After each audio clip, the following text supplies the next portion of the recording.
તો હર ઘર તિરંગા અભિયાન હેઠળ સમગ્ર દેશ અને રાજ્યના નાગરિકો આપણા દેશની શાન બાન એવા તિરંગાના રંગે રંગાયા છે। ત્યારે દેશભક્તિની ભાવના સાથે વડાપ્રધાન નરેન્દ્ર મોદીના આહવાનને લઈ સૌ કોઈએ આ આહવાનને સ્વીકારી ઠેર ઠેર તિરંગા યાત્રામાં જોડાઈ રહ્યા છે। ત્યારે મુખ્યમંત્રી ભૂપેન્દ્ર પટેલની આગેવાનીમાં સમગ્ર ગુજરાતમાં પણ આ અભિયાન વેગવંતુ બન્યું છે।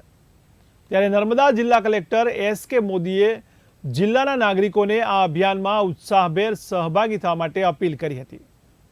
ત્યારે જિલ્લામાં 10મીથી 14મી ઓગસ્ટ 2024 સુધી દરેક તાલુકા દરેક ગામમાં અને તેમાં પણ વિશેષ કરીને 24 જેટલા સરહદી ગામોમાં તિરંગા યાત્રાનું આયોજન કરવામાં આવ્યું છે। ત્યારે જિલ્લા કક્ષાની તિરંગા યાત્રા 13મી ઓગસ્ટના રોજ રાજપીપળા નગરપાલિકા વિસ્તારમાં યોજાઈ રહી છે।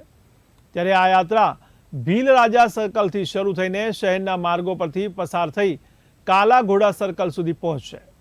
આ તિરંગા યાત્રામાં નગરજનો મોટી સંખ્યામાં ભાગીદારી નોંધાવે તેવી અપીલ કલેક્ટર દ્વારા કરવામાં આવી હતી। સાથોસાથ જિલ્લામાં વિવિધ સ્થળોએ યોજાઈ રહેલી તિરંગા યાત્રામાં પણ જિલ્લાવાસીઓ સ્વયંભૂ રીતે જોડાઈને વિવિધતામાં એકતાના પ્રતીક અને દેશનું ગૌરવ એવા તિરંગાને પોતાના રહેઠાણ અને કામના સ્થળ પર માનભેર ફરકાવી રાષ્ટ્રભક્તિની ભાવનાને વધુ મજબૂત કરી તેનું યોગ્ય સન્માન જાળવે તેવી પણ કલેક્ટર દ્વારા અપીલ કરવામાં આવી હતી। હર ઘર તિરંગા અભિયાન હેઠળ સમગ્ર દેશ અને રાજ્યના નાગરિકો આપણા દેશની શાન એવા તિરંગાના રંગે રંગાયા છે।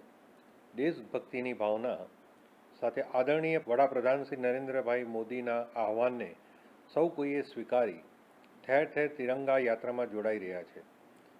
માનનીય મુખ્યમંત્રી શ્રી ભૂપેન્દ્રભાઈ પટેલની આગેવાનીમાં સમગ્ર ગુજરાતમાં પણ આ અભિયાનને વેગવંતુ બનાવવામાં આવ્યું છે। ત્યારે નર્મદા જિલ્લામાં તારીખ 10/8/2024થી 14/8/2024 સુધી દરેક તાલુકામાં દરેક ગામમાં તેમાં પણ વિશેષ કરીને 24 જેટલા સરહદી ગામોમાં આ તિરંગા યાત્રાનું આયોજન કરવામાં આવેલું છે।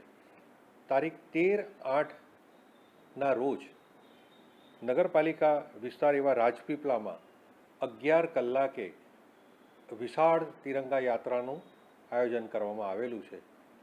તો નગરપાલિકાજનોને મારી ખાસ અપીલ છે કે ભીલ રાજા સર્કલથી લઈ અને કાલા ઘોડા સર્કલ સુધી આ તિરંગા યાત્રાનું આયોજન કરેલું છે।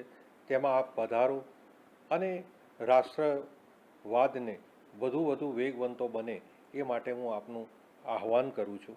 દેશનું ગૌરવ એવા તિરંગાને આપણા રહેઠાણ અને કામના સ્થળ પર માનભેર ફરકાવી રાષ્ટ્રભક્તિની ભાવનાને મજબૂત કરવા માટે હું એસ.કે. મોદી જિલ્લા કલેક્ટર નર્મદા આપ સૌને અપીલ કરું છું।